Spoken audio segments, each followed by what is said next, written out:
အားလုံးပဲမင်္ဂလာပါကျွန်တော် channel လေးကနေပြန်လည်ပြီးတော့ကြိုဆိုလိုက်ပါရစေဒီနေ့6ရက်နေ့ရဲ့မနက်ခင်းပိုင်းတော့သတင်းထူးမြတ်တဲ့အတူဗီဒီယိုကောများပါဆူစီပြီးတော့မှတင်ဆက်ပေးလိုက်ပါရစေထုံးစံတိုင်းပဲကျွန်တော်တို့တူတူအဆုံးလေးလိုက်ပါကြည့်ရှုဖို့တော့ကိုလည်းဖိတ်ခေါ်လိုက်ပါရစေဗီဒီယိုလေးမစခင်ကျွန်တော် channel လေးကိုခုချိန်တည်းအားပေးနေတဲ့မိဘပြည်သူအားလုံးကိုကျေးဇူးတင်နေဆွဲအကြောင်းဥစွာပြောကြားလိုက်ပါရစေဆိုတော့သတင်းတူလေးနဲ့စလိုက်ပါတော့မန္တလေးတိုင်းမင်းချံမြို့တွင်ပြူစောရီခေါင်းဆောင်ဂီတာယုမွန်ကတကြံရေကစားမန်းတက်တွင်ရေကစားခွင့်လက်မှတ်အတင်းအကျပ်ရောင်းနေပြီးမိုဘယ်ဘာကစစ်မှုထမ်းထင့်မီဟုချင်းချောက်ကြောင်းဒေသခံများထံမှတိရတည်เนาะဆိုတော့တော်တော်လေးကိုဇောင်းကြွနေတယ်ဒီတာရွတ်မှာပဲเนาะဆိုတော့ဒီနေရာမှာကျွန်တော်တို့အဖွဲ့တွေတည်ရမလားဒီကမရှိတဲ့နေရာကိုတွားရတော့ဘုံတလုံးတော့ကျွေးလိုက်ရမှာเนาะအဲ့ဒါဆိုတခါတည်းမတာပေါ်ပြီးရောမစိတ်ကြရမှာဒီကမတွေတော်တော်ဆိုးတယ်ဗျာเนาะခင်မကောင်းတဲ့ကာလမှာခေါင်းဆောင်တက်လို့ခေါင်းဆောင်လုပ်တယ်ဆိုတာလည်းရပိုင်ခွင့်ကြောင့်လုပ်နေရပါဗျာเนาะအဲ့ဒါကြောင့်ပြည်သူတွေအနေနဲ့လည်းတက်တဲ့နေမှာရှောင်ရှားကြပါဗျာเนาะဒီလိုမျိုးပွဲကြောင့်ကိုယ့်အသက်ပါသွားဆိုမကောင်းဘူးဗျာเนาะအဲ့ဒါကြောင့်ရှောင်ရှားကြပါလို့ပြောချင်ပါတယ်ဆိုတော့ကျွန်တော်နောက်တစ်ပုဒ်ကိုကြည့်လိုက်အောင်အာနာသိမ့်မှုဥဆောင်ခဲ့သည့်ခါချုပ်မင်းအွန်လိုင်း2026တမရဖြစ်လာမှုအပေါ်ကွန်ပျူတာဝင်လာပေးပို့ခဲ့သည့်ဇိုမီအမျိုးသားပါတီ ZNP အပေါ်ဝေဖန်မှုများမြင့်တက်နေကြောင်းသိရသည်ဇိုမီအမျိုးသားပါတီနှင့်ဇိုမီတိုင်းသားအားလုံးကအထူးပင်ဝမ်းမြောက်ဂုဏ်ယူမိပါတယ်ဟု ZNP ပါတီက AB3 ရက်3ရက်လောတွင်ဖော်ပြထားသည်အရင်ဆုံးပြောချင်တာကအဲ့ဒီသူတို့ပြောတဲ့ဇိုမီဆိုတဲ့အထက်မှာကျွန်တော်မပါဘူးဟုဇိုမီအမျိုးသားတဦးကမစ္စည်းမကိုပြောပါတယ်တဲ့တိတ်မှန်တယ်ဗျာနော်ဇိုမီအများစုကလည်းဒီခွေးချပုမရောက်လည်းကြိုက်မှာမဟုတ်ဆိုတော့ဒီကောင်ကိုကြိုက်တဲ့လူတွေဒီကောင်ကိုဝင်းရတယ်လို့တည့်ရတိုင်းပဲကိုဂျိုးအတွက်နေရာရတယ်ဆိုလို့ဝင်းရတာပဲရှိတယ်နော်အဲကြောင့်ဇိုမီတိုင်းသားများအနေနဲ့လည်းဒီကောင်ကိုမကြိုက်ဘူးဆိုတာကျွန်တော်ယုံကြည်ပါတယ်ကျွန်တော်တို့မလေးရှားမှာဆိုလည်းအဲ့တိုင်းပဲဇိုမီတွေဆိုတော့မင်းအောင်လည်းအသေးမုံယုံကြည်ပါတယ်ဗျ DSMP ပါတီကိုတော့ကျွန်တော်မှတ်ထားရမယ်ဗျနော်ကျွန်တော်ဒေါ်လာရင်းပြီးတာနဲ့ပြည်သူရဲ့အပြစ်ဒဏ်ပေးရမယ်ဗျဆိုတော့နောက်တစ်ပုဒ်ကြည့်လိုက်ရအောင်ဗျနော်မင်းအွန်လိုင်းလက်မှတ်ထိုးပြင်ဆင်ထားတဲ့နိုင်ငံတော်အတိုင်ပင်ခံကောင်စီအဖွဲ့အတွင်းဒူးချုပ်ဟောင်းစိုးဝင်းကဥက္ကဋ္ဌအဖြစ်ပါဝင်လာပြီးအဆိုပါအဖွဲ့အတွင်းစစ်တပ်ကြောထောင်းနောက်ခံလူပုဂ္ဂိုလ်အများပြားပါဝင်နေတယ်လို့သိရပါတယ်။ဧပြီလ9ရက်နေ့မှာအဆိုပါနိုင်ငံတော်အတိုင်ပင်ခံကောင်စီအဖွဲ့ကိုဖွဲ့စည်းလိုက်ခြင်းဖြစ်ပြီး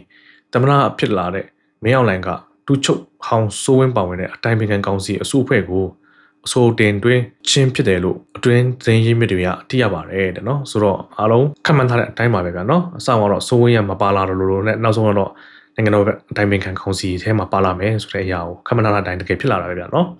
်ဆိုတော့ဘယ်လိုပဲဖြစ်ပါဒီပုံနဲ့ဒီပဲကျွန်တော်တိုင်းပြည်ကပို့တော့ပြတ်ဖို့ပဲရှိပါတယ်ဗျာနော်ဆိုတော့နောက်တစ်ပုဒ်ကြည့်လိုက်အောင် KNP နဲ့ဘောဆဲကိုဒေသရှိနီလာစကန်ကုန်းတိုက်ပွဲအတွင်းစစ်ကောင်စီတပ်သားတွေရဲ့ဘေဒင်ရတရားလမ်းညွန်ချက်စာရွက်အချို့ကိုတင်ပိုက်နိုင်ခဲ့တယ်လို့မြေပြင်တော်လိုင်းသတင်းရင်းမြစ်တွေရဲ့ပြောဆိုချက်အရသိရပါတယ်တဲ့နော်ဆိုတော့စာလေးကိုဖတ်ကြည့်လိုက်ပါဗျာနော်ကိုယ်တိုင်ပဲဖတ်လိုက်ပါတော့ကျွန်တော်တို့မဖတ်ချင်တော့ဘူးဗျာ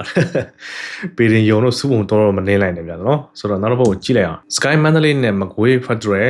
Unit တွေရဲ့အုပ်ချုပ်ရေးရန်တရားကိုပုံမအဆင့်မြင့်တင်ဖို့အတွက်ရေးကြီးတဲ့ညှိနှိုင်းအစည်းအဝေးတစ်ခုကို2026ခုနှစ်ဧပြီလ4ရက်ကနေ9ရက်နေ့အထိကျင်းပပြုလုပ်ခဲ့တယ်လို့မြို့သားညညရဲ့အစိုးရ NUG ကအထုတ်ပြန်ထားပါတယ်တဲ့နော်ဆိုတော့ကောင်းပါတယ်ဒီမျိုးတစ်မြတ်တဲ့အရာတွေပို့ပြီးတော့ဖြစ်လာပြီးတော့မှပေါ့စီကံတကြနဲ့ပို့ဖြစ်လာမယ့်အရာတွေဖြစ်လာဖို့အတွက်ကျွန်တော်တို့မျှော်လင့်ပါတယ်ဗျာနော်ဆိုတော့ဒီတော့ပါဝင်တဲ့အဖွဲ့အစည်းတွေကတော့ကျွန်တော်တို့အားလုံးဒီပုံထဲမှာတွေ့တဲ့အတိုင်းပါပ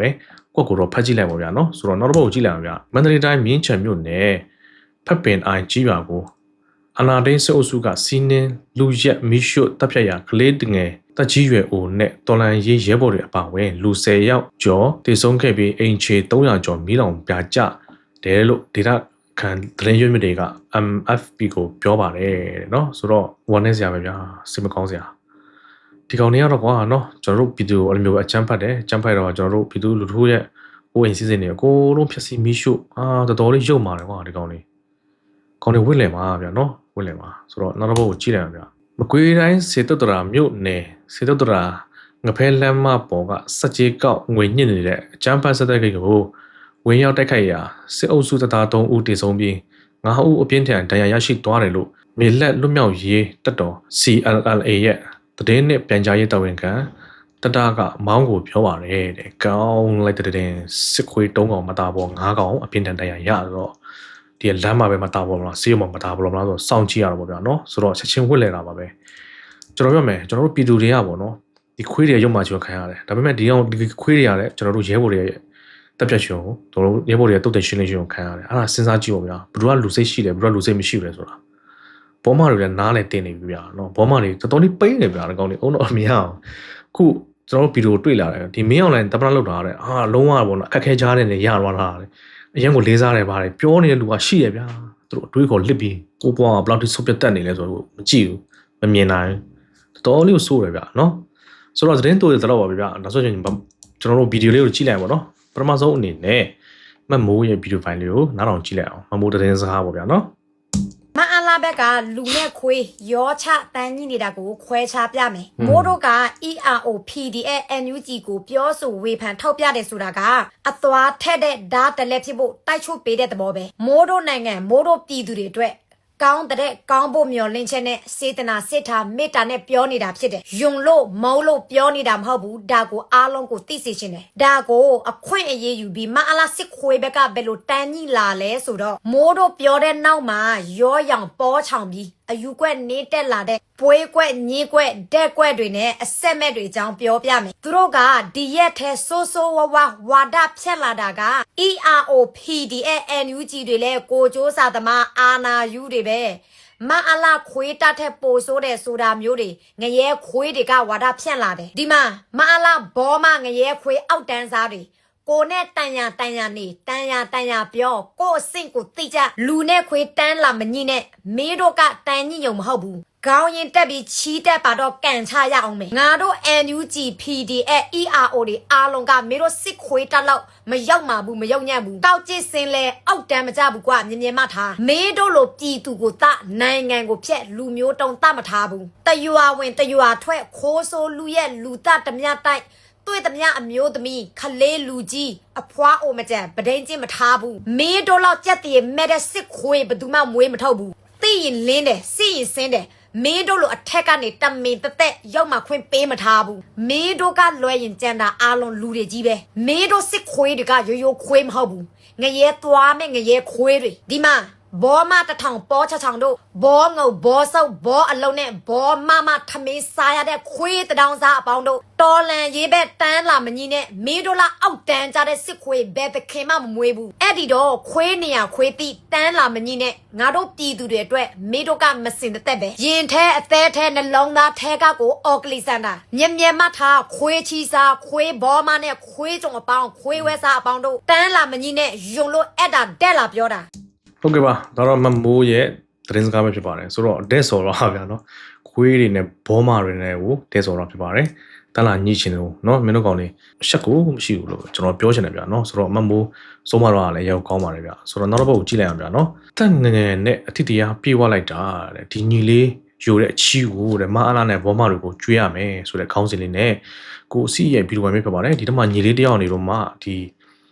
ခွေးတွေကိုစိုးမလာအောင်ဗျာနော်ဆိုတော့နောက်တော့ကြည့်လိုက်အောင်ဗျာလူငယ်တွေဖြက်စီးလို့ပျက်စီးသွားတဲ့တိုင်းပြည်မရှိသလိုလူငယ်တွေစစ်ပွဲကြောင့်သေခဲ့ရတဲ့တိုင်းပြည်လည်းမရှိဘူးအားလုံးကလူကြီးတွေဖြက်စီးလို့ပျက်စီးသွားတဲ့တိုင်းပြည်ပဲလူကြီးတွေတိုက်တဲ့စစ်ပွဲကြောင့်သေခဲ့ရတာပဲရှိတယ်အခုတော့မှညီငယ်လေးတယောက်ပြောသွားတာဒီညီငယ်လေးကိုကျွန်တော်ပထမတစ်ခါ reaction လုပ်ပွားပါဒါဒုတိယချိန်ပြောပေါ့နော်တကယ်လေးစားတယ်သူ့အသက်အရွယ်နဲ့ဒီလောက်အတိတ်တရားမှန်ကန်နော်တမတမတ်ကြတဲ့အတိတ်တရားကိုတိပြီးတော့တမတမတ်ကြတဲ့စကားလုံးမျိုးကိုပြောဆိုနိုင်တာအရန်လေးစားတယ်ကျွန်တော်တို့တော့သူတို့အရွယ်အဲ့လောက်အတိတ်တရားမရှိသေးဘူးเนาะနားထောင်ကြည့်ပါပါကဘာမှာစစ်တပ်ကအာဏာသိမ်းလို့ချမ်းသာသွားတယ်ဆိုတဲ့နိုင်ငံမရှိဘူးမြန်မာနိုင်ငံအချမ်းသာဆုံးနိုင်ငံကနေအဆင်းရဲဆုံးနိုင်ငံဖြစ်သွားတာဟာစစ်တပ်ကအာဏာသိမ်းလို့သာဖြစ်တယ်ကောင်းလိုက်တာကွာဟမ်မှန်လိုက်တာအရာတော့ရှိနေတာပဲတကယ်အမှန်တရားကိုဟမ်ဒီအရွယ်လေးနဲ့ပြောတွားတာဆိုတာအရန်လေးစားတယ်ဒီအရွယ်နဲ့ဒီလောက်တိတ်တရားရှိပြီဆိုရင်တော့ဟဲ့တော့လားယနေ့ခေတ်လူငယ်တွေကိုညံ့တယ်လို့တော်တော်ပြောကြတယ်လူငယ်တွေကိုညံ့တယ်လို့ပြောရင်ကျွန်တော်ကလည်းပြုံးပြလိုက်ရှင်လူငယ်တွေညံ့တာမဟုတ်ဘူးဗျအတူယူစရာလူကြီးတွေမရှိမိုက်တယ်ရှင်းတယ်နော်ဟုတ်တယ်လူကြီးတွေဒီမိုကရေစီအတွက်ဖက်ဒရယ်အတွက်တိုင်းပြည်အတွက်မင်းအောင်နိုင်ခေါင်းဆောင်တဲ့ဘက်အချမ်းမှာလည်းအတ္တတွေနဲ့လုပ်တယ်ထားအာရမဓမ္မတွေမို့လို့တို့လူတွေစကားအထက်မပြောမိမယ်ကိုယ့်ဘက်အချမ်းပြန်ကြည့်ပြန်တော့လေအချင်းချင်းကြားမှာသူ့ကိုငါကြော်ငါ့ကိုတူခွအချင်းချင်းထားချလူကြီးတွေဖြစ်နေတာကြည့်တိုင်းပြည်လွတ်မြောက်ဖို့ဆိုတော့တော်လန်ရေးဆိုတဲ့ခေါင်းစဉ်အောက်မှာအတူတူနေတာတော့မှအဖွဲ့ချင်းကွဲကြတယ်လူမျိုးချင်းအဖွဲ့ပေါင်းစုံကွဲကြတယ်ဒီကာလကအမှန်တကယ်ဆိုရင်လေမွန်ဆိုမွန်တစ်ဖွဲ့လည်းရှိရမယ်ကရင်ဆိုကရင်တစ်ဖွဲ့လည်းရှိရမယ်ဗမာဆိုဗမာတစ်ဖွဲ့လည်းရှိရမယ်ကြစ်လက်စီစီလုံးလုံးညီညွတ်ဖြစ်ကြမဲ့အချိန်မှတော့ကျွန်တော်တို့လူမျိုးတွေဘယ်နှဖွဲ့ကွဲနေကြတယ်ကြည့်လိုက်ပါမြန်မာပြည်သားတွေဟာတကယ်တော့လေအာနာရှင်နဲ့ပဲတန်တကယ်မှန်တယ်လူငယ်အပေါင်းတို့စဉ်းစားကြည့် အာဇာနည်9ဦးမှာဗိုလ်ချုပ်အောင်ဆန်းကအသက်အငယ်ဆုံးဗျရဲဘော်ကိုခွေးဖဲထားအတွင်းဝင်မှုဦးအောင်မောင်ဗိုလ်ချုပ်အောင်ဆန်းတဲ့ကြီးတယ်ယနေ့ခေတ်လူငယ်တွေအထက်ကလူကြီးတွေလူငယ်တွေကိုမယုံဘူးနေရာမပေးချင်ဘူးမခိုင်းချင်ကြဘူး အမှန်ဆုံးပဲနော်အခုတိုင်းတိုင်းလက်နက်ကန်တွေထဲမှာလည်းကြည့်ဟိုမင်းအောင်လိုင်းဘက်အချမ်းကိုတော့ကျွန်တော်တို့ဟိုဘယ်လိုပြောမလဲလူမဟုတ်တဲ့ကောင်တွေဖြစ်တဲ့အတွက်စကားလည်းထည့်မပြောချင်ဘူးဒီတော်လိုင်းဘက်အချမ်းမှာတိုင်းတိုင်းလက်နက်ကန်တွေထဲမှာနော်အခုဥပမာကရင်တွေဘယ်နှဖွဲ့ကွဲနေကရင်ပညာတတ်လူငယ်တွေရိုက်တက်လို့တော့မကုန်ဘူးတပုံကြီးဒါပေမဲ့အဲ့ကရင်ပညာတတ်လူငယ်တွေနေရာပေးတာမပေးဘူးဟမ်မူလူစေးဘောတို့ကြည့်တုံချိနဲ့ကိုတောင်မှမတ်တက်ရက်မနိုင်တော့တဲ့လူကကိုလူမျိုးတွေကာဝယ်မယ်ဆိုတာအဓိပ္ပာယ်ရှိတာအမေရိကန်မှာဩစတြေးလျမှာတွားကြည့်ပါနော်ခက်ပညာတတ်ကရင်လူငယ်တွေတပုံကြီးဒါပေမဲ့အဲ့ဒီလူငယ်တွေဒီကရင်ပြည်သူလူထုတွေဥဆောင်ခွင့်ရတာဘလောက်ဝမ်းနည်းစရာကောင်းလဲစဉ်းစားကြည့်တုံချိဖိုးကြီးတွေသူတို့ကောင်သူတို့မတက်ရက်နိုင်တယ်လမ်းမလျှောက်နိုင်တော့တဲ့ဟမ်သူတို့ကလူမျိုးတွေကာဝယ်ဦးမယ်ဆိုတော့ကိုယ်ခန္ဓာကိုယ်တော်မှတက်မရက်တည်တဲ့စွမ်းအားမရှိတော့ဘဲနဲ့ဘဒုကိုကာဝယ်မှလဲဟမ်မူလူစေးဖို့ဆိုကြည့်မင်းအောင်နိုင်ပြစ်ဖက်လိုက်ဘာတွေလဲယွန်စရာကြီးအမဒုက္ခရောက်နေတဲ့စစ်ဘေးရှောင်ကရင်ပြည်သူတွေတပုံကြီးကလေးတွေဒီရွယ်ပညာမသိရရင်နာတယ်ကျွန်တော်ကတော့ကြည့်လို့ရှိရင်အနာဂတ်မျိုးဆက်ဖြစ်တယ်ဟမ်နေစမ်းမှတွားကြည့်ပါစိတ်မကောင်းကျွန်တော်အဲ့လိုနေရာတွေရောက်သွားရင်လေပေါ်ဘယ်လိုပြောမလဲကျွန်တော်ကလေဒေါရကြီးတဲ့အဲ့လိုကလေးတွေတွေ့ရင်ကျွန်တော်လုံးဖြစ်တယ်အဲ့ဒီဘုန်းကြီးတို့တတ်ချင်သေးပါဘောကျွန်တော်ဒီဘဝတွေအားလုံးဒုက္ခရောက်နေတာအဲ့ဒီအသက်ကြီးတဲ့လူတွေအာနာယူနေကြလို့နေရာယူနေကြလို့လူငယ်တွေကြောင့်မဟုတ်ဘူးလူကြီးတွေရုပ်မှန်တွေတို့ဟိတ်တိုင်းပြည်ကတို့ဖြစ်နေတာ ဗိုလ်ချုပ်အောင်ဆန်းရဲ့ဆရာကြီးတခေကိုတော်မိုင်းဖဆဖားလာမှာငါတို့ပဲအောင်ဆန်းမင်းအောက်တန်းစားမလုံးနဲ့ငါလုံးမယ်ဆိုပြီးစပွဲကိုလူမထိုင်ခဲ့ဘူးအဲ့ဒါလို့လူကြီးတွေဗျဒီလိုနဲ့မြောင်းမြမျိုးသားကြီးဒေါ်ခင်ကြီးနဲ့တရွာတဲ့သားအသက်54နှစ်ဒီတော့ဥပချိုဗိုလ်ချုပ်အောင်ဆန်းရဲ့ဆရာနေရမလူခဲ့ ပြောရတာနော်ဒီညီငယ်လေးကလစ်လာမှတ်သားအားလည်းတော်တော်ကောင်းတဲ့ပုံမှာနော်နောက်ပြီးတော့ဟိုကျွန်တော်တို့တော်လှန်ဘက်အချမ်းကိုပြောလို့ကောင်းတယ်ပြောတာမဟုတ်ဘူးနော်သူပြောတဲ့စကားတွေဒီအမှန်တရားတွေဖြစ်လို့ဘယ်ဘက်ကပဲဖြစ်စစ်တပ်ထောက်ခံတဲ့အတိုင်းဝိုင်းရဖြစ်မှန်တာကိုမှန်တဲ့အတိုင်းပြောရင်ကျွန်တော်တို့ထောက်ခံတယ်လက်ခံတယ်ကြိုးစိုးတယ်လေးစားတယ်တန်ဖိုးထားတယ်ဒါပေမဲ့စစ်တပ်ဘက်အချမ်းမှာမှန်တာကိုမှန်တဲ့အတိုင်းမှားတာကိုမှားတဲ့အတိုင်းပြောတဲ့သူကမရှိတဲ့လောက်ရှားနေတာနော်မှန်တဲ့အတိုင်းပြောပါငါကျွန်တော်တို့တော်လှန်ပြည်သူဘက်မှမဟုတ်ဘူးစစ်သားသမီးတယောက်ဖြစ်နေပါစေမှန်တာကိုမှန်တဲ့ကျွန်တော်တို့လက်ခံပေးရမယ်ကျွန်တော်တို့လိုချင်တာအမှန်တရားကိုမျက်နှိုးတဲ့လူငယ်တွေလိုချင်တာပါယနေ့ခေတ်လူငယ်တွေကိုညံ့တယ်လို့ပြောရင်ကျွန်တော်ကလည်းရဲကြီးပြန်ပြောလိုက်ချင်ခမည်းတော်လူကြီးတွေကတော့ဘလောက်တော်လို့လဲလို့လူငယ်တွေမှာ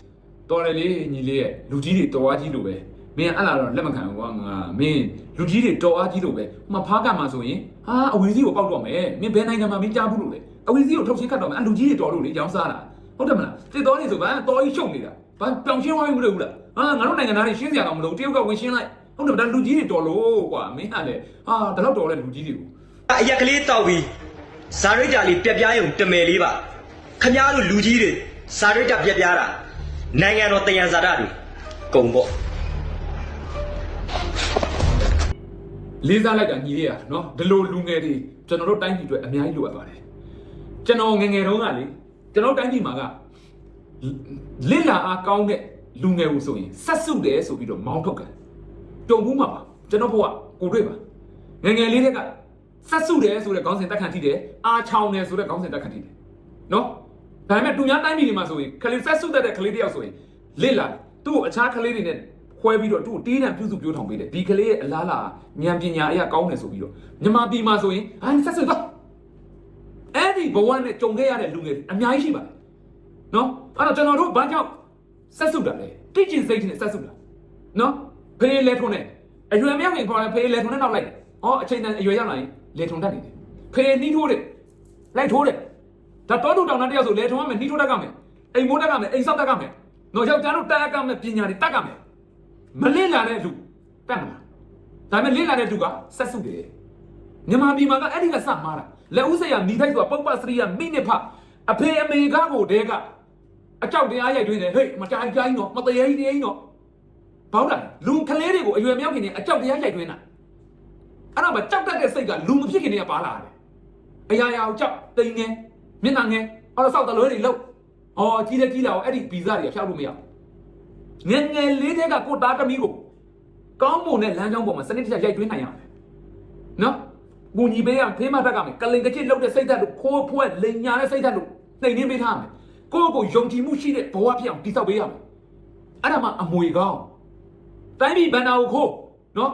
ကိုဘဝနဲ့မတန်မရာကြီးကြီးတဲ့ချမ်းသာအဲ့ချမ်းသာတဲ့အရာတွေရောငါသားတို့ငါသမီးတို့ပေးတယ်အဲ့ဒါအမွေကောင်းမဟုတ်ဘူးအဲ့ဒါအပူစာပေးတာဒါပေမဲ့မြန်မာပြည်ကစစ်ဗိုလ်ချုပ်တွေဘာလုပ်လဲမင်းအောင်နိုင်အပါဝင်အခုကြည့်လိုက်ပါကျွန်တော်အမြဲပြောပါတယ်1992ခုနှစ်မှာဒေါ်အောင်ဆန်းစုကြည်ဒီငြိမ်းချမ်းရေးနိုဘယ်ဆုရပါတယ်အဲ့ဒီငြိမ်းချမ်းရေးနိုဘယ်ဆုဆိုတာဒေါ်လာတန်းနဲ့ချီတန်ပါတယ်အဲ့တော့1991မှာဒီဒေါ်အောင်ဆန်းစုကြည်ကဒေါ်လာတန်းကျွယ်တဲ့တထေးလို့တတ်မှတ်လို့ရပြီဟုတ်တယ်နော်အဲ့တော့1991မှာခင်ဗျားတို့အခုအဘခေါ်နေတဲ့ဘောမတွေဖေခေါ်နေတဲ့မင်းအောင်လိုက်စောက်ပြားဘယ်နှပြားရှိပြီအဲ့ဒါအဖြစ်ရှင်းနေပြီတရှင်းပြစရာတော့မလိုတော့ဟုတ်တယ်နော်အခု2026ကို1991မှာတန်းကျွယ်ပိုင်ဆိုင်တာဒါသူ့ရဲ့နိုဘယ်ဆုတစ်ခုပဲရှိသေးတယ်နော်ဒေါ်အောင်ဆန်းစုကြည်ထုတ်ဝေတဲ့စာအုပ်တွေကိုမြန်မာကျပ်ငွေနဲ့ရောင်းထားတာမဟုတ်ကဘာကိုဖြန့်ထားတာဒေါ်လာနဲ့ရောင်းတာစာအုပ်တအုပ်ထော်ဝါတိုင်းတူ့အတွက်ရာခိုင်နှုန်း%နဲ့ရပြီးသားအဲ့တော့ရေးထားတဲ့စာအုပ်ခေါင်းစဉ်ပေါင်းဘယ်နှခုလဲစာအုပ်တစ်ခါထုတ်ရင်အုပ်ရေပေါင်းပထမအကြိမ်မှာဘယ်လောက်လဲဒုတိယအကြိမ်ဘယ်လောက်ထုတ်လဲပြန်တွက်ကြည့်လိုက်အဲ့တော့သူ့ရဲ့ဝင်ငွေတရဝင်ငွေဖြူနော်ကြည့်အဲ့တော့1991မှာတန်းကျွယ်တထေးဖြစ်နေတဲ့ဒေါ်အောင်ဆန်းစုကြည်ကအခု2026မှာလဲမြန်မာနိုင်ငံမှာတူပိုင်တဲ့ကုမ္ပဏီမပြောနဲ့ကုံစုံဆိုင်တစ်ခုတော့မရှိဘူးဒါပေမဲ့ဒီနေ့ထိလည်းဒီတိုင်းပြည်အတွက်ထောင်ထဲမှာအကျဉ်းချခံပြီးတော့သူ့ဘဝကိုစသေးပေးနေတယ်အဲ့ဒီ1991မှာဘယ်အိမ်သာကြောင်မှာအိမ်သာဆေးတဲ့စောက်စစ်နဲ့စစ်တပ်ထဲမှာဘာမှမဟုတ်တဲ့ကောင်မင်းအောင်နိုင်ဒါပေမဲ့အချိန်တွေကိုဖြတ်တန်းလာပြီး2026မှာနိုင်ငံတော်ကာကွယ်တပ်မတော်ကာကွယ်ဦးစီးချုပ်ဆိုပြီးနိုင်ငံရဲ့အာဏာကိုပြည်သူလူထုတင်မြှောက်ထားတဲ့တမန်တော်ကိုလက်နက်အားကိုနဲ့စစ်တပ်ကိုကပိုက်ထောင်စစ်တပ်လုပ်ပြီးတော့တိုင်းသူပြည်သားတွေကိုတတ်နေတဲ့ရာဇဝတ်ကောင်ကြစ်တဲ့ချမ်းသာနေနော်တူစီးတဲ့ဖက်နှက်တဲ့ရတူဝစ်တဲ့အိမ်တစ်ထည်တူပတ်တဲ့ကပတ်တစ်ခုတူမယားကျူလော့စောက်ခေါ်မှရုပ်နဲ့မတန်ရကင်ထားတဲ့ LV8 အိတ်လောက်အခုကျွန်တော်ရှိမှ LV8 ရှိတယ်နော်မြန်မာပြည်ကလှူထားတာအဲ့တလုံးက300တဲ့တလုံးက390တဲ့အသေးလေးတလုံးက390အကြီးက300တဲ့တွက်ကြည့်အဲ့တော့ကျူလာကင်တဲ့ LV တလုံးကအိတ်ဘယ်လောက်တန်လဲဟမ်အဲ့တော့အဲ့ဒီငွေတွေဟာရိုးရိုးတာတာနဲ့စီးပွားရေးလုပ်တဲ့ရတဲ့ငွေဖြူတွေလားမတမာနဲ့နီးလန်းတဲ့အပူစာတွေတိုင်းသူပြည်သားတွေရှိရဲ့မျက်ရည်ကြီးငယ်အပေါက်ပေါက်ကျတဲ့အပူစာတွေကိုမျိုးစို့ထားတဲ့ငွေမဲတွေလားအဲ့ရှင်းနေတယ်အဟောင်းရှိလို့ဗုဒ္ဓဘာသာစကားရပြောရမယ်ဆိုအတိတ်ဘဝကပြုတ်ခဲ့မှုတဲ့ကုသိုလ်အဟောင်းရှိတဲ့အတွက်ဒီဘဝမှာဒီလိုချမ်းသာကြွယ်ဝနေတာမင်းအောင်နိုင်လို့ကောင်းမျိုးမတာပေါ်ကြည့်မသေးခင်တည်းကဘယ်ဘဝရောက်နေလဲကြည့်ပေါ့ဒါအဲ့လူငယ်တွေအနေနဲ့ဒါတွေကိုမှတ်မောတော့ရင်တွားပြီမင်းအောင်နိုင်လို့ကောင်းမျိုးမှတ်မောတွားပြီပေါ့လမ်းလွဲကုန်ပြီအခုလည်းရှိတယ်မှတ်မောလဲကောင်းဟမ်စစ်တပ်ထဲမှာတွားပြီအဲ့ဒီလူငယ်တွေရဲ့ဘဝဟမ်သူတို့ဘဝကတန်ဖို့လုံးဝမဲ့ဆိုတော့လူတယောက်ဟာဒီလမ်းကြောင်းပေါ်ကိုရှောက်လန်းပြီးဒီရဲ့အကျင့်စရိုက်တရေတွေကိုဖျောက်ဖို့ဆိုတာခရင်သွားပြီအဲ့တော့လူငယ်တယောက်ကမင်းအောင်နိုင်ကိုအားပေးနေမိဘတွေကမင်းအောင်နိုင်ကိုအားပေးတယ်တူတဲ့လက်အားပေးနေဒါတစ်ဖက်နဲ့တစ်ဖက်အတိုက်ခံတွေဖြစ်ပြီးတော့မခံချင်တဲ့စိတ်နဲ့ပိုအားပေးမယ်ပိုအမှန်ကန်ပိုအတိုက်ခံတွေလုပ်မယ်ဘ누구ကပျက်စီးသွားတာလဲအတိုက်ခံတွေဘက်ကဘောကပျက်စီးတာလားအဲ့ဒီမင်းအောင်နိုင်ကိုအားပေးတဲ့လူငယ်ရဲ့ဘောကပျက်စီးသွားတာလားအခုလက်ရှိမင်းအောင်နိုင်ကိုထောက်ခံနေတဲ့မှာလူငယ်တွေရှိပါတယ်လော်ဘီလုပ်နေတဲ့ထဲမှာဟိုမြောက်ဒီမြောက်တွေနော်သူတို့ဘောကသွားပြီအဲ့ဒါဘာကြောင့်လဲအယုတ်တမာကောင်တွေကရှစ်ဆောင်နွားလာကောက်သွားတဲ့အတွက်နောက်နွားတက်တိုက်ကောက်လိုက်တာအဲ့တော့ဒီလိုလူငယ်မျိုးတွေကျွန်တော်တို့တိုင်းပြည်တွေအများကြီးပေါ်ထွက်ဖို့လိုတယ်အမှန်အကောင်းအဆိုးကိုကိုတိုင်စဉ်းစားပိုင်းဖြတ်နိုင်တဲ့အုံနောက်ရှိတဲ့လူငယ်မျိုးဆက်တဲ့တိုင်းသားပြည်သူအားလုံးပြောတာနော်လူမျိုးပေါင်းစုံမှာဒီလိုလူမျိုးထွက်ဖို့လိုဒီကြားနဲ့ဦးလက်နက်ကိုင်တွေကျွန်တော်ဒီတော်နိုင်ရေးကြားနေတာဘာကြောင့်လဲတိလားစစ်တပ်နဲ့ပြည်သူပဲနှစ်ခုတည်းရှိရင်ဟိတ်တော်နိုင်ပြီးတော့ကြားချင်းချင်းလေးနော်ပြည်သူဆိုတာကဘယ်ကပြောသလိုအနေကချင်တရားဘုံမြန်မာရခိုင်ဆန်းနေကဘာလူမျိုးငါဘာလူမျိုးမခွဲပဲနဲ့အားလုံးကဦးထိုင်းနိုင်ငံပုံစံမျိုးနော်အားလုံးကပြည်သူတတွေးတဲ့တသားတဲ့ပုံစံမျိုးအားလုံးကပြည်သူပဲဘယ်လူကဘာလူမျိုးဘယ်လူကဘာသာခွဲမှုတွေလူမျိုးခွဲမှုတွေမရှိဘဲနဲ့ဒီတိုင်းပြည်မှာပြည်သူနဲ့အဲ့ဒီအာဏာသိမ်းတဲ့မင်းအောင်လှိုင်အကြမ်းဖက်စစ်တပ်နှစ်ခုပဲရှိကြည့်အဲ့ဒီတော်လှန်ရေးနိုင်သွားတာကြာပြီနော်တိုင်းသားလက်နက်ကိုင်တွေထဲမှာဒီတိုင်းသားလူမျိုးအတွက်လွတ်မြောက်ဖို့အတွက်လုံနေတဲ့လက်နက်ကိုင်အဖွဲ့အစည်းတွေရှိတယ်လို့တိုင်းသားလူမျိုးနံတွေကိုအတုံးချပြီးတော့သူတို့မိသားစုကောင်းစားရေးသူတို့ဘဝမမြင်မှုမတွေ့ဘူးတဲ့အရာတွေကိုရပြီးတော့စီးစိမ်ရှစ်မူးနေတဲ့လက်နက်ကင်အောက်တန်းစားတွေဟဲ့ဒီတိုင်းပြည်မှာတပုံကြီးအဲ့ဒီအောက်တန်းစားတွေကြောင့်ဟဲ့ဒီတိုင်းပြည်မှာဘာဖြစ်နေတာအာနာယူတွေရှင်နိုင်ခွင့်ရနေတာ အဲ့တော့အာနာယူကတယောက်တည်းဂျွန်ယူတွေပြည့်နေတဲ့တိုင်းပြည်မှာဒီလောက်တော်လှန်ရေးကြာတာကိုစိတ်မပြည့်နဲ့ရှင်းရှင်းလေးခင်ဗျားတို့တော်လှန်နေတာမင်းအောင်နဲ့တယောက်တည်းမဟုတ်ဘူးမင်းအောင်နဲ့ခေါင်းဆောင်ထားတဲ့စစ်တပ်တစ်ခုတည်းကိုတော်လှန်နေရတာမဟုတ်ဘူးလက်နက်ကင်အောက်တန်းစားတွေများတဲ့တိုင်းပြည်မှာအဲ့ဒီလက်နက်ကင်အောက်တန်းစားတွေရဲ့ရုံမှမှုအောက်မှာလူလိုက်ခန်းနေရတဲ့ကျုပ်တို့ပြည်သူတွေပတ်ဝန်းကျင်ကဒီနိုင်ငံတိုးတက်ဝမ်းမကိုပေမလောက်ကြောက်ပြီးတော့မြန်မာဆိုရင်ဟဲ့တယ်လို့ဖိနှိပ်ပြီးတော့အာဏာရှင်စနစ်အောက်မှာဘဝတွေတုံးနေအောင်လှုပ်ထားတဲ့အိမ်နီးနားချင်းအယုတ်တမာတွေအဲ့ဒါတွေကိုကကျွန်တော်တို့ပြည်သူကတော်လှန်နေရတာဒါကြောင့်မလို့တော်လှန်ရေးကြတာစိတ်သက်ကြစေမဟုတ်ဘူးကျွန်တော်တို့စိတ်သက်ကြအောင်မှာအချင်းချင်းမညီညွတ်ရင်စိတ်သက်ကြအောင်မှာဘာဖြစ်လို့လဲကျွန်တော်တို့ပြည်သူတော်လှန်တာယူကရိန်းပြည်သူတွေရုရှားနိုင်ငံတစ်ခုတည်းကိုတော်လှန်တာသူတို့နိုင်ငံစစ်တပ်သူတို့ပြည်သူသူတို့နိုင်ငံထဲမှာရှိတဲ့အခြားအဖွဲ့အစည်းတွေအားလုံးဟာပါတယ်သွေးတဲ့တသားတည်းရှိတယ်သူတို့ဘဝကျွန်တော်တို့မြန်မာပြည်သူတော့မခက်ခဲဘူးရန်သူတွေ့နေရတယ်ရှင်းရှင်းလေးပဲမြန်မာပြည်သူလက်နက်ကင်အောက်တန်းစားပြီးလို့ရှိရင်အရေးကြုံနော်အရေးကြုံလှုပ်ရှားခတုံးတွေပြီးလို့ရှိရင်ငါဘာရရငါဝင်းဝိုင်းပြီးတော့ဆိုတဲ့ဘောမအောက်တန်းစားတွေအိမ်နီးနားချင်းအောက်တန်းစားတွေတော်လှန်နေရတဲ့ခေါင်းစဉ်တွေအများကြီးပြအဲ့တော့2021မြန်မာຫນွေဦးတော်လှန်ရေးဆိုတာတာမန်လူပုဂ္ဂိုလ်တယောက်ကိုတော်လှန်နေရတာမဟုတ်ဘူးတာမန်အဖွဲ့အစည်းတစ်ခုကိုတော်လှန်နေရတာမဟုတ်ဘူးအဖက်ဖက်ကိုတော်လှန်နေရတဲ့တုတ်တို့ပြည်သူတွေဘဝဒါကြောင့်မို့လို့တော်လှန်ရေးကြာယုံတစ်ခုနဲ့စိတ်သက်ကြရေးဆိုမလုံးနဲ့တွားထိုင်းနေလိုက်နော်ရှင်းရှင်းလေးတော်လှန်ရေးမှာရေချိန်မရှိဘဲနဲ့ဝင်ပါလာတဲ့လူတွေဟာတော်လှန်ရေးအပြက်ပဲလားခံနိုင်ရင်မရှိဘူးလူများကြောင်လို့ရောင်အမောင်တောင်မှမသိသူများတို့ရေးတို့ရေးသူများလက်တုံးကြောင်းထောင်သူလည်းလက်တုံးကြောင်းထောင်တကယ်ဝင်နေကြတဲ့ဘောင်းဘောင်းတိုင်းတိုင်းပြေအကုန်ထွက်ပြေးပြောက်ဟမ်အခုဒီဟိုရက်ကစကန်သိန်းပွဲမှာကျွန်တော်သတင်းတစ်ခုလာပေးတယ်ဒီစကန်သိန်းတိုက်ပွဲကကိုစီးတဲ့အစည်းအဝေးတေချာထိုင်ကြတာကျွန်တော်တို့တဲ့ဟိုဘယ်လိုပုံစံအစည်းအဝေးထိုင်လဲဆိုတော့တဲ့ကို့အဖွဲ့ကတယောက်ထိသွားတာနဲ့ဗက်ပြန်ခောက်ပြီးတော့စုပ်သွားတဲ့လှုပ်ရက်တို့မလှုပ်ရေးဆိုတယ်ဟာလို့ဟုတ်တယ်တဲ့အဲ့လိုပဲတဲ့ငကိုတော်လိုင်းဒီတိုက်ပွဲတွေပဲဖြစ်မယ်သူတို့ဖွဲ့ကတယောက်နှစ်ယောက်လောက်ကြောက်သွားတယ်အဲ့ဖွဲ့စုပ်သွားတယ်တစ်ဖွဲ့လုံးစုပ်သွားတယ်အဲ့တော့ဒီမှာတိုက်ထားဟာတွေကအကုန်လုံးတွက်ထားချက်ထားတဲ့ဟာတွေကအကုန်လုံးကမောက်ကမတွေဖြစ်ပြီးတော့စကန်သိန်းပွဲဥလန်နာတို့နော်ဟိုအပေါ်ထိတက်ပြီးတော့ကြားထိုးနေပြီအပေါ်ကလိန်ပစ်ကူလာဒီမှာနောက်ဆုတ်တဲ့ကောင်ကစုပ်သွားတဲ့အတွက်အင်အားမမျှပဲပြန်ပေးခဲ့ရတာလို့အောင်မြင်ခံဒီမှာဒါမျိုးတွေအမြဲဖြစ်တယ်ဆိုတာအဲ့ဒါကြီးကြောက်တယ်ဟာဘာလို့တော်လှန်နေကြအောင်မလဲရဲဘော်ရဲဘက်စိတ်ဆိုတာအဲ့လိုစိတ်ထားလို့မရဘူးပေအတူရှင်တူပဲရဲဘော်ရဲဘက်စိတ်မလုံနိုင်သွားမလုံနဲ့ကိုကြောက်သူများဒုက္ခရောက်တယ်ရှင်းရှင်းလေးကိုကအသက်မပေးနိုင်ဘူးလားအသက်ပေးတဲ့နေရာမှာသွားမနေနဲ့ကိုကဘဝမပေးနိုင်ဘူးလားဘဝပေးရတဲ့နေရာမှာသွားမနေနဲ့အဲ့ဒါလူတိုင်းမှာရွေးချက်ပိုင်မရှိတဲ့အရာကိုဆုံးဖြတ်ကျွန်တော်ဆိုအခုဒီတော်လိုင်းမှာထောက်ဖို့လုပ်နေတယ်အချိန်မင်းဖမ်းလို့ရတယ်ကိုမေးထားတယ်ရောက်မင်းဖမ်းခံနိုင်တာမင်းနှိမ့်ဆက်ပြင်းဖမ်းခံနိုင်တာမင်းကိုတတ်မယ်ဆိုမင်းအသေးခံရဲတာကိုမေးဖို့လို့ဒါကြောင့်မလို့တော်လိုင်းမှာကျွန်တော်တို့မြစ်တာရက်ခံချင်တာကမလုံနိုင်တဲ့နေရာကိုမလုံပါနဲ့နော်ကိုလုံနိုင်တဲ့လောက်တဲ့နေရာကိုလုပ်ပါဒါပေမဲ့အဲ့ဒီကိုလုံနိုင်တဲ့နေရာကိုရွေးချက်ပြီးထားရင်လည်းအကောင်းဆုံးဖြစ်အောင်ကြိုးစားပေးပါကျွန်တော်တို့ဒီနေ့ခေတ်ကိုမှအဲ့ဒီတိုင်းပြည်ကိုမကယ်တင်နိုင်ရင်မြန်မာနိုင်ငံဟာလေခင်ဗျားတို့တက်ကျင်းနေပြီစောက်ကြည့်လိုက်ပါဘယ်ဘဝရောက်သွားမလဲတိလားမပူနဲ့နော်နိုင်ငံကိုပြည့်စည်ခြင်းတာအဲ့ဒီတော်လိုင်းရှုံးအောင်လုပ်လိုက်အာမခံရဲတယ်ဒါပဲဟုတ်ကဲ့ပါဒါတော့ကိုစီရဲ့ဗီဒီယိုမျိုးဖြစ်ပါတယ်လူငယ်တယောက်ပြောတဲ့စကားနဲ့ကိုစီပြောတဲ့အရာတွေအရန်ကိုကောင်းတော့မှအတိတ်ပဲရှိတော့မှတွေးထောင်မှန်တဲ့စကားတွေပဲဗျာနော်အဲဒါကြောင့်ကျွန်တော်တို့တော်လိုင်းရေးအောင်မအရမယ်ဗျာနော်ဆိုတော့ကျွန်တော်တို့တစ်ဖွဲ့တွေအားလုံးနဲ့စီလုံးပေးကြပါဗျာနော်စီလုံးတယ်ဆိုရှင်ကျွန်တော်နိုင်မှာဖြစ်ပါတယ်ပြည်သူတွေအနေနဲ့လည်းစီလုံးဖွဲ့အတွက်ကိုអော်ပေးကြပါလို့ကျွန်တော်တောင်းဆိုချင်ပါတယ်ဗျာဒါတော့ကျွန်တော်ပြောနိုင်တာတစ်ခုပဲပေါ့ဗျာနော်ဆိုတော့နောက်တစ်ပုတ်ကိုကြည့်လိုက်အောင်ဒါတော့ဦးစားကြီးရဲ့ဗီဒီယိုမျိုးဖြစ်ပါတယ်ဦးငါးမင်းဆွေကနေတော့ပောက်ကွဲထားတာပေါ့နော်ဘာလဲပောက်ကွဲမဲဆိုတာနားတော့ကြည့်လိုက်အောင်ဗျာနော်တရားရုံးကလည်းဘာမှသက်သေတင်လို့မရဘူးခမားတို့တွေဘလောက်ညစ်ပတ်လဲဆိုတာအဲ့ဒီအကောင့်တုရောအဲ့ဒီရဲတွေရောအဲ့ဒီတရားသူကြီးတွေရောအဲ့ဒီဥပဒေအရာရှိတွေရောအဲ့ဒီအစိုးရပါနော်အစိုးရလည်းအောက်မှာရှိတယ်တရားသူကြီးတို့ဥပဒေတို့ရဲတို့ဆိုတာမတရားထောင်ချတယ်အခုလည်းကျွန်တော်ထောင်နဲ့20လောက်ကြားနိုင်တဲ့ဟာနဲ့အခုအကောင့်တုကလုံနေပြန်ပြီနော်ခမားလက်ချအောင်မလားကျွန်တော်ခမားတို့တွေဗျာခမားတို့တွေကိုကျွန်တော်ပြောနေတာကြာပြီနော်လာလည်းမတောင်းပါဘူးလူတယောက်တစ်နှစ်လုံးဟုတ်လားထောင်ချကျွန်တော်သားသမီးတွေကျွန်တော်မိန်းမတွေစိတ်ဆင်းရဲကျွန်တော်စီဝါတွေပြက်နော်ဒါပေမဲ့နိုင်ငံတော်ပေါ်တော့ကျွန်တော်စေနာရှိတယ်နိုင်ငံတော်ပေါ်ကိုကျွန်တော်ငြိမ်းချမ်းစေခြင်းတယ်နော်နိုင်ငံတော်ငြိမ်းချမ်းရေးဆိုအားလုံးနဲ့ဆိုင်တယ်နော်နိုင်ငံသားတွေသေချေပျက်စီးနေပြီမြို့ရွာတွေပျက်စီးနေပြီဒါကြောင့်ငြိမ်းချမ်းရေးကိုကျွန်တော်လုပ်ပေးတာနော်ခင်ဗျားတို့အတွက်လုပ်ပေးနေတာမဟုတ်ဘူးနော်ခင်ဗျားတို့အစိုးရကျွန်တော်မတရားလုပ်ထားတာဘာပြောမလဲအချိန်မြင့်ရှင်းလို့ရတယ်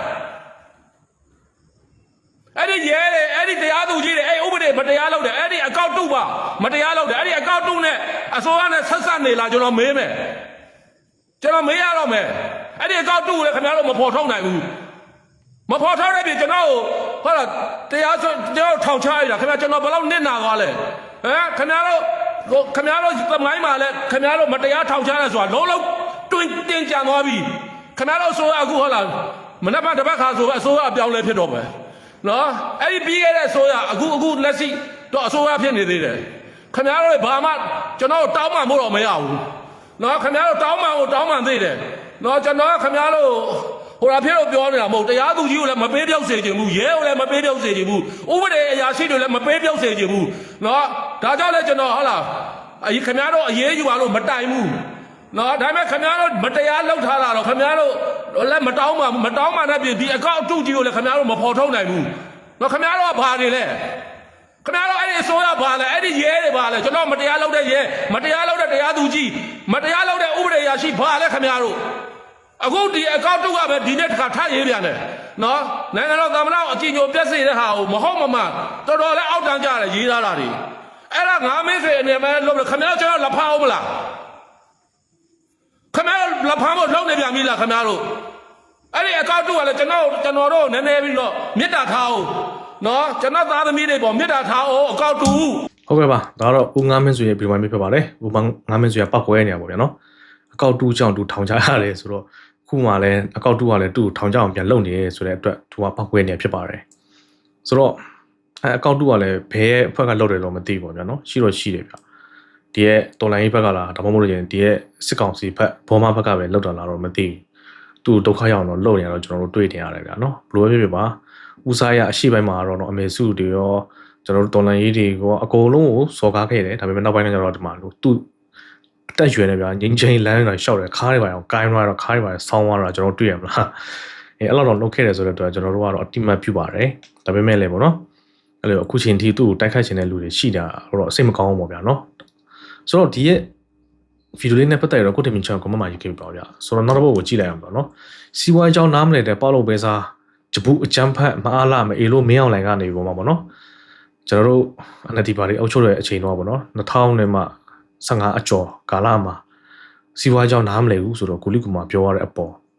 ်ပြန်တော့မှခြေပထားတာဖြစ်တယ်ဗျဆိုတော့ဒီရဲ့ဗီဒီယိုလေးကိုတော့ EFD ကနေတော့မှကူးယူထားတာဖြစ်ပါတယ် credit ပေးပါတယ်နောက်ထောင်ကြည့်လိုက်ဗျာနော်တို့က2018ခုနှစ်လောက်ကတည်းကမြန်မာနိုင်ငံရဲ့စီးပွားရေးစီမံခန့်ခွဲမှုအားနည်းချက်တွေကြောင့်ကျဆင်းခဲ့တယ်ဒါကိုကျွန်တော်တို့ကစီးပွားရေးပြန်လည်လမ်းထမှုဖြစ်အောင်ပြောရတယ်အောက်တင်ပေါ်ကြကျွန်တော်တို့စီးပွားရေးပြန်လည်ကျွန်တော်တို့ရှိပါတယ်ဒီတည်းတော်တော်ကျွန်တော်ရုန်းကန်ခဲ့ရတာရှိပါတယ်အဲ့တော့2021 22 23တောက်လျှောက်ကိုစီးပွားရေးတက်တဲ့ဥမော်လာတဲ့အခြေအနေတော့ကျွန်တော်ရရှိခဲ့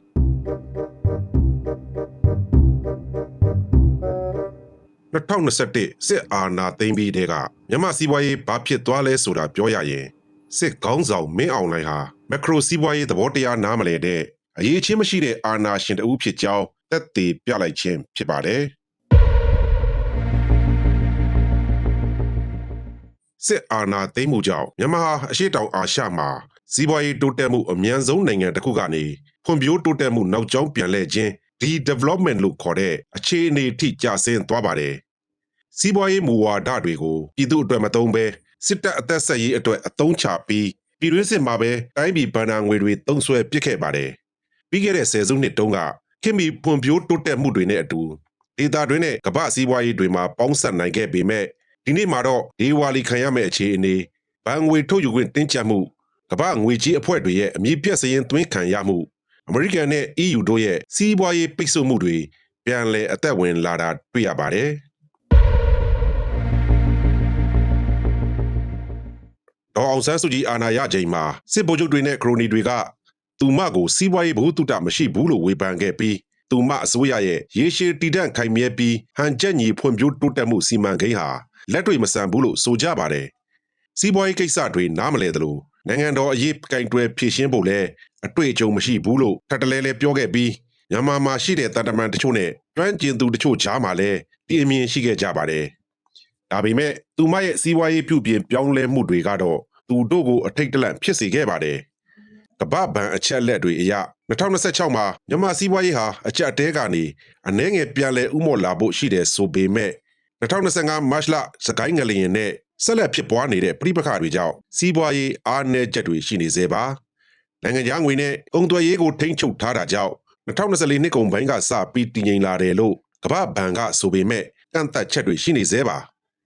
ါပြည်တွင်းစစ်လျှက်စစ်မီးပြတ်တောက်မှုလုံသားရှားပါမှုတွေကြောင့်ငွေကြေးပေါင်းပွားမှုရှိနေပြီးကုန်ထုတ်လုပ်ငန်းစိုက်ပျိုးရေးကုန်သွယ်ရေးကဏ္ဍတွေဟာပဋိပက္ခတွေရဲ့ပြင်းထန်တဲ့ရိုက်ခတ်မှုခံရလို့စင်ရဲမွဲတည်မှုကထိုးတက်သွားပါတယ်2019မှာ58%ရှိခဲ့တဲ့စင်ရဲနွမ်းပါမှုမြင်းအောက်ရောက်လူနီးပါးဖြစ်ရာကအခုဆိုရင်89%လောက်အထိရှိလာပါပြီနိုင်ငံခြားယင်းနှိမ့်မြုပ်နှံမှုတွေဇက်တိုက်ထိုးကျနေသလိုနိုင်ငံတကာကုမ္ပဏီတွေထွက်ခွာသွားတာကြောင့်2023တနှစ်ထဲမှာပဲ60%အထိထိုးဆင်းသွားပါတယ်လိုငွေပြတာဖြည့်တင်းဖို့9နှစ်အတွင်းကျပ်ငွေ30 trillion လောက်ရိုက်ထုတ်ခဲ့တယ်လို့ခန့်မှန်းရပြီးဒါကငွေကြေးတန်ဖိုးကိုပြိုလဲသွားစေပါတယ်ပြည်သူကဘဏ်တွေမှာငွေအလူရက်ထုတ်တာကြောင့်ငွေထုတ်ယူခွင့်တင်းတင်းကြပ်ကြပ်ကန့်သတ်လာလို့ဘဏ်အများစုဒေဝါလီခံရမလို့ဖြစ်နေပြီးစစ်ကော်မရှင်ရဲ့ပုဂ္ဂလိကပိုင်ငွေကြေးတွေကိုစောင့်ကြည့်ဖို့နဲ့သိမ်းဆည်းဖို့အတွက်လက်ကင်တုတ်တွေအဖြစ်သာရှိနေကြပါတယ်ဘိုးဘဏ်ကလည်းနိုင်ငံခြားငွေတွေကိုအဓမ္မတတ်မှတ်နှုန်းနဲ့ကျပ်ငွေလဲလှယ်ခိုင်းတာကြောင့်နိုင်ငံတကာကုန်သွယ်မှုအလုံးအပေါ်25%ကနေ50%အထိအာဏာသိမ်းခွန်ကောက်ခံတာနဲ့အတူတူပဲဖြစ်ပါတယ်မင်းအောင်လှိုင်ဟာဦးနေဝင်းရဲ့ဆိုရှယ်လစ်ခေတ်ကိုတန်းတနေသူလို့လူသိများပါတယ်သူ့ကိုခင်မီတိုးတက်အောင်လုပ်မဲ့သူလို့မမြင်ပဲနောက်ကျောင်းပြန်လှည့်သူလို့ပဲမြင်ကြပါတယ်